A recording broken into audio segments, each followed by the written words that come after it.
शिवहर सांसद रमा देवी ने प्रेस वार्ता के आयोजन में मीडिया से बात कर केंद्र सरकार के बजट पर क्या कुछ कहा। प्रेस वार्ता के दौरान जिला अध्यक्ष नीरज कुमार सिंह, प्रदेश कार्य समिति के सदस्य ठाकुर रत्नाकर राणा, प्रदेश उपाध्यक्ष सिद्धार्थ शंभू एवं संतोष पाठक प्रदेश संयोजक नमो ऐप। माननीय अध्यक्ष जी नीरज कुमार सिंह जी, बगल में पूर्व विधायक हमारे राणा रत्नाकर जी और जिला पार्षद के हमारे पतिदेव डॉक्टर राम बहादुर जी और संजय मीडिया प्रधान और सामने में बैठे हुए सारे जो बिहार से है, जो क्या है बोलते जाइए कौन कौन है, दैनिक जागरण से सबों को मैं हार्दिक स्वागत करती हूँ। और अंतिम बजट जो होता है 2024-25 उस बजट पर जो सरकार ने हमको केंद्र में बोला गया है, उस बजट को मैं आपको बताना चाहती हूँ। और बजट इतनी लंबी है, विकास इतना पुरजोर हुआ है कि हम समझते हैं कि आप भी सुनकर सोचिएगा कि 10 वर्षों में जो विकास हुआ है वह आज तक उस विकास कहीं दिखता नहीं था। आज हमारे आदरणीय श्री नरेंद्र मोदी जी, हमारे प्रधानमंत्री जी जो विचार से अपने काम किए हैं, उसी विचार का आपके पास मैं पेश करने जा रही हूँ। हमारे माननीय केंद्रीय वित्त मंत्री श्री निर्मला सीतारमण जी द्वारा प्रस्तुत अंतरिम बजट की विकसित भारत का विजन, अंत्योदय का संकल्प और नए भारत को दुनिया का ग्रोथ इंजन बनाने का रोड मैप है। यह कल्याणकारी बजट सरकार की दूरदर्शी सोच को दर्शाता है, जिसमें देश के सर्वांगीण विकास के साथ साथ समाज के हर नागरिक, हर वर्ग का समावेश है, जो युवाओं, निवेशकों एवं उद्योग के लिए नई संभावनाओं का अवसर प्रदान किया गया है। सबसे पहले हम बताएंगे कि भारत में जो सम्मेलन हुआ था, विश्व सम्मेलन का सफल आयोजन हुआ, जो पूरे विश्व ने हमारा लोहा माना था। वसुधैव कुटुंबकम की अवधारणा को हमने विश्व के सामने सरकार के दिखाया। इस सफल आयोजन से सभी भारतीय गौरवान्वित हुए थे। भारत दुनिया की 5वीं सबसे बड़ी अर्थव्यवस्था बन गई। 5वीं अर्थव्यवस्था जो बनी है वो कितने वर्षों के बाद बनी है। सबसे पहले पीएम आवास, जो आवास पहले मिलता था और उसकी रकम भी कम थी और हम समझते थे कि बहुत कम मात्रा में लोग उस घर को बना पाता था, लेकिन हमारे पीएम आवास की योजना में 79.590 करोड़ रुपए से बढ़ाकर 80.671 करोड़ रुपए हो गई। इतना मैंने पैसा गरीबों के घर बनाने में दिया गया। दूसरा योजना हमारे है कि किराए के मकान में रहने वाले मध्यम वर्ग को अपना मकान खरीदने या बनाने में मदद करने की योजना भी बनाई गई कि जो आदमी किराया पर रह रहा था तो उसको मदद किया गया कि अपना घर बनाए। तीसरी बात है कि स्टार्टअप और संप्रभुत्व धन या पेंशन फंड द्वारा किए गए निवेश पर कर लाभ 1 वर्ष बढ़ाकर 31 मार्च 2025 तक कर दिया गया। यह उपलब्धि है। चौथा, बजट में रूफटॉप सौर ऊर्जा योजना का ऐलान 1 करोड़ घरों को मिलेगी, जो 300 यूनिट मुफ्त बिजली उसको प्राप्त होगा। माने छत पर जो लगाया जाएगा उससे उसकी कमाई भी होगी और उसको बिजली का स्वावलंबी भी बनेगा और उस कार्य करने में वो सफल होगा। दूसरी बात, जहाँ तक सिर्फ 7 एम्स बने थे हमारे आज देश में, वर्ष 2014 तक जहां 7 एम्स थे वहीं इस एक दशक में 16 एम्स एवं 315 मेडिकल कॉलेज बना है। ये आपको सोचने के लिए बाध्य करेगा कि वही प्रधानमंत्री ये इतना कार्य कर चुके 10 साल में, और जो पहले इतना कम था। आखिर कैसे हुआ? मोदी सरकार द्वारा प्रधानमंत्री गरीब कल्याण अन्न योजना के माध्यम से देश में 80 करोड़ लोगों को राशन, कोरोना, पहले तो कोरोना में इलाज करके उन लोगों को बचाया गया, जिसमें हम लोग भी 10 करोड़ रुपया देने का काम किए उन लोगों को बचाने के लिए। जो कोरोना जो बीमारी हुई, जिसमें बहुत आदमी आहत भी हुआ, और उसको दवाई अपना भारत में आविष्कार करके उसको किया गया है, जो पिक्चर भी हम लोग को उस दिन दिखाया गया। नीति आयोग के अनुसार मोदी सरकार के 10 साल के कार्यकाल में लगभग 25 करोड़ लोग गरीबी रेखा से बाहर आए। ये कितनी जरूरी की बात है कि 25 करोड़ लोग गरीबी रेखा से ऊपर आए। इतनी खुशी की बात है कि हम इतने भाग्यशाली हैं। और एक चीज और, जो हम लोग को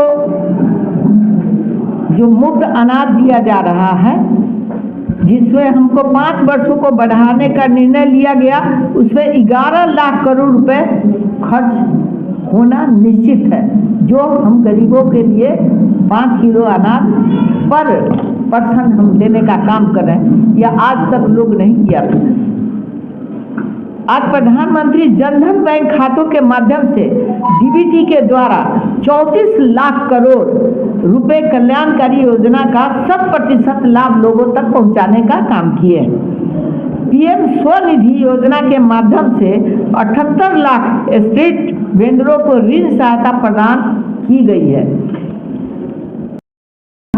और उस दिन कृषि विभाग का भी जो मंत्री जी हमारे बने थे, उन्होंने जो मीटिंग में बताया कि एक कीड़ा होता है जो दूसरे कीड़े को खत्म करता है, शत्रु कीड़ा, और जो फायदा करने वाला कीड़ा है उसको भी देखकर जांच कर उसको मारा जाता है।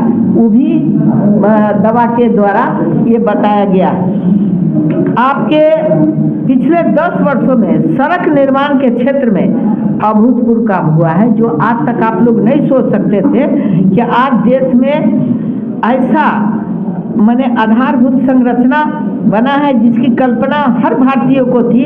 आज नेशनल हाईवे की लंबाई 90,000 किलोमीटर से बढ़कर 1,46,000 किलोमीटर हुई है। जो 4 लाइन जो हम लोग देख रहे हैं, उसकी नेशनल हाईवे की लंबाई 2.5 गुना बढ़ी है।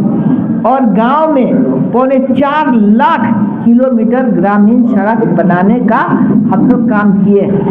इस तरह आप देखते जाइए कि सरकार ने जनता के सुख सुविधा के लिए कहां कहां विकास किया है और कैसे किया। आपके 10 वर्षों में देश में रेलवे के क्षेत्र में भी इतना ज़्यादा विकास की है, इतना कि लोग सोच रहे हैं कि ये पैसा कैसे आया। और ये लोग इतना 25,000 किलोमीटर से भी ज़्यादा रेलवे ट्रैक बिछाए गए हैं। 25,000 किलोमीटर से ज़्यादा रेलवे ट्रैक बिछाए गए हैं। और हम समझते हैं कि कुल रेलवे ट्रैक की लंबाई से ज़्यादा है जो पहले होता था। और माननीय रेल मंत्री जी और माननीय प्रधानमंत्री जी के प्रति विशेष आभार इसलिए व्यक्त करती हूँ कि मेरे क्षेत्र में सीतामढ़ी शिवहर नई रेल लाइन के निर्माण के लिए 566 करोड़ रुपया देने का काम किए। और आज सरकार उस काम के लिए जमीन अब अच्छे से उपलब्ध हो जाएगी और हमारा बनना शुरू हो जाएगा। पुल भी बनेगा और लाइन भी बिछेगा। अब फिर शिवहर से मोतिहारी के जो बाकी है दूरी, उसको भी हम तय करेंगे। अमृत भारत स्टेशन के तहत आज देश में 1300 से अधिक रेलवे स्टेशन का कायाकल्प हुआ है। 1300 जो पुराने पड़े हुए थे, कोई नहीं सुनता था, उसको नया रूप से बनाया गया। स्किल इंडिया मिशन के अंतर्गत 1,40,00,000 युवाओं को प्रशिक्षण किया गया है।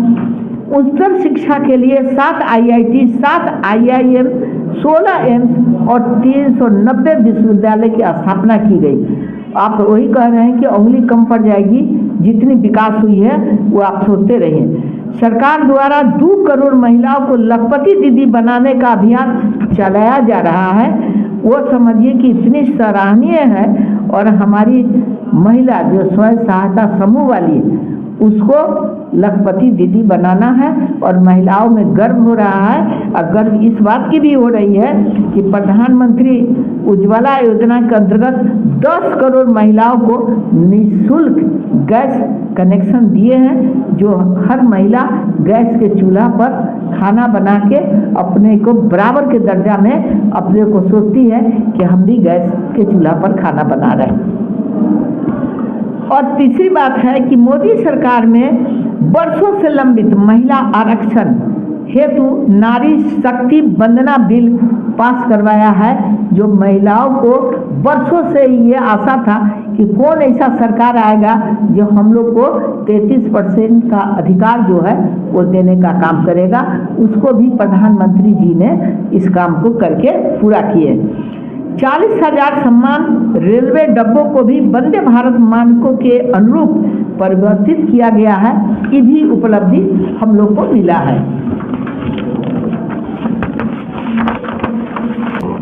और आगे आयुष्मान भारत योजना के तहत स्वास्थ्य देखभाल कवर सभी आशा कार्यकर्ताओं को इस बार पैसा बढ़ाया गया है।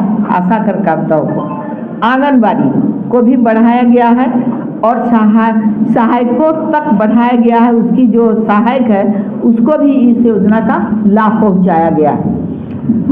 जनसंख्या वृद्धि चुनौतियों और जनसांख्यिकीय परिवर्तनों से निपटने के लिए सरकार उच्च स्तरीय पैनल बनाने का काम जारी रखे।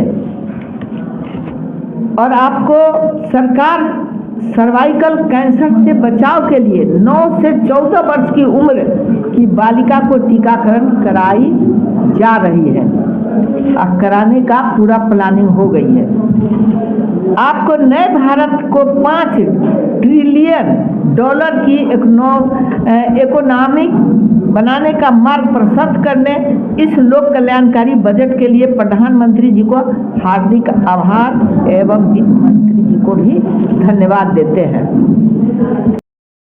हैं कि 7 लाख तक कोई टैक्स नहीं लगेगा। जो 7 लाख का भी कमाई उस पर कोई टैक्स नहीं लगेगा, जो इस बार की जो बजट आई है उस बजट में दिया गया। आंगनबाड़ी केंद्रों का उन्नयन का प्रावधान भी किया गया है। अब आशा एवं आंगनबाड़ी बहनों को आयुष्मान भारत के दायरे में लाया जाएगा।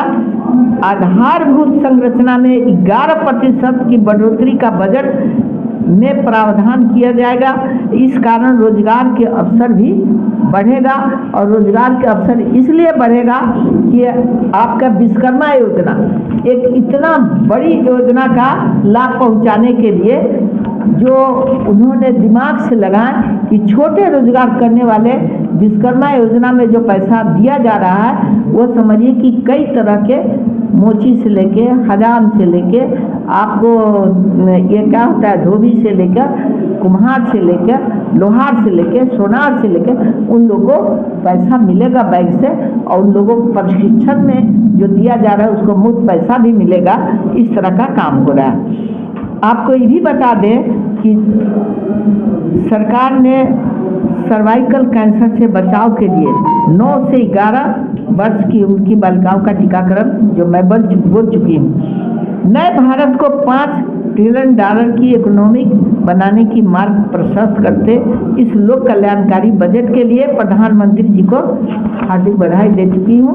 और साथ साथ हम समझते हैं कि आज के दिन में जो विकास का रास्ता जो हम लोग पकड़े हैं, सरकार ने आज जिस स्थिति में हम इतना ध्यान रख रहे हैं कि हमारे स्वर्गीय मुख्यमंत्री रहे हुए हैं उनको भारत रत्न से सम्मानित करने का काम किए हैं। और आज माननीय पूर्व मंत्री हमारे श्री लाल कृष्ण आडवाणी जी को भी भारत रत्न देकर इतना हम लोग को गौरवान्वित किए हैं। और इस सम्मान को देने के लिए प्रधानमंत्री जी का सोच को बधाई देते हैं को कहाँ सोचते हैं।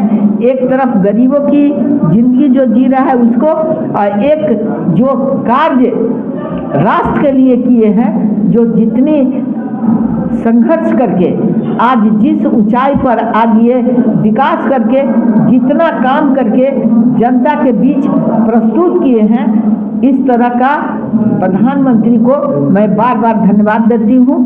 जय हिंद, जय भारत।